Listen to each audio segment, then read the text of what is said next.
सिर हम यही जानने की कोशिश कर रहे हैं कि आखिर इतनी मुलाकातों के बाद वजूद मौलाना मोम क्यों नहीं हो रहे, क्योंकि सिलसिला शुरू हुआ था आसिफ जरदारी की मुलाकात से, उसके बाद वजीर आजम शहबाज शरीफ गए, फिर वजीर आजम शहबाज शरीफ गए, रात गए मौलाना से मिलने के लिए बिलावल भी गए हैं। अब ये खबरें आ रही थी कि नवाज शरीफ साहब भी शायद उनसे मिलने के लिए जाएं, तो जफर हाशमी हमारे साथ मौजूद है, उनसे जान लेते हैं जो इस वक्त मौलाना की रिहाइशगाह के बाहर हैं। जफर, क्या इतलात हैं? कह तो दिया गया था कि यहाँ नवाज शरीफ आएंगे मिलने के लिए, इतलात हैं कब तक आएंगे?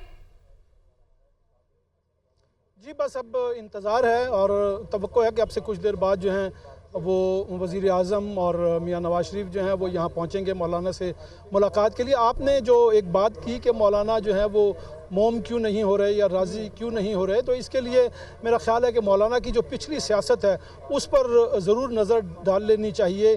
पिछले दौर में निगरान हुकूमत में तो मौलाना फजलुर रहमान जो है वो इन जमातों के साथ जो इस वक्त इक़्तिदार में है, हमने वाला हम प्याला रहे, और उन्होंने निगरान दौर जो है उसको भरपूर तरीके से इंजॉय किया। उनके वज़रा भी जो है वो निगरान काबीना में शामिल रहे। लेकिन मौलाना की सियासत में तब्दीली उस वक्त आई जब उन्हें 2000 ये जो इलेक्शन है 2024 का, उसमें जो है उनको नाकामी का सामना करना पड़ा और वो उस अक्सरियत के साथ या उन लोगों के साथ या उस तादाद के साथ ऐवान में नहीं आ सके जिसकी वो तवक्को कर रहे थे। और उसके बाद मौलाना ने ये कहना शुरू किया कि ये इस असम्बली का तो या इस इलेक्शन का तो सौदा हुआ है, सीटें बेची गई हैं, सीटें ख़रीदी गई हैं। तो इस मौक़िफ़ के बाद अब मौलाना के लिए अगर वो हुकूमत का साथ देते हैं तो सबसे बड़ी बात यह है कि वो इस निज़ाम को तस्लीम कर रहे हैं। उनके लिए इस वक्त सबसे बड़ा सवाल, मेरा ख्याल है आईनी तरमीम भी नहीं बनी हुई, उनके लिए इस वक्त सबसे बड़ा सवाल यह है कि अगर उन्होंने हुकूमत के साथ खड़े होकर इस आईनी तरमीम की मंजूरी दे दी तो इसका मतलब है कि उन्होंने इस निज़ाम को तस्लीम कर लिया।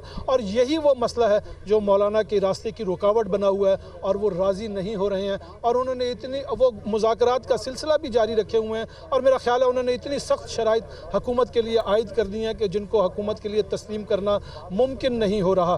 तो ये एक सूरत हाल है जिसकी वजह से मौलाना जो है वो डटे हुए हैं अपने मौक़िफ़ पर। और मौलाना तो डटे हुए हैं।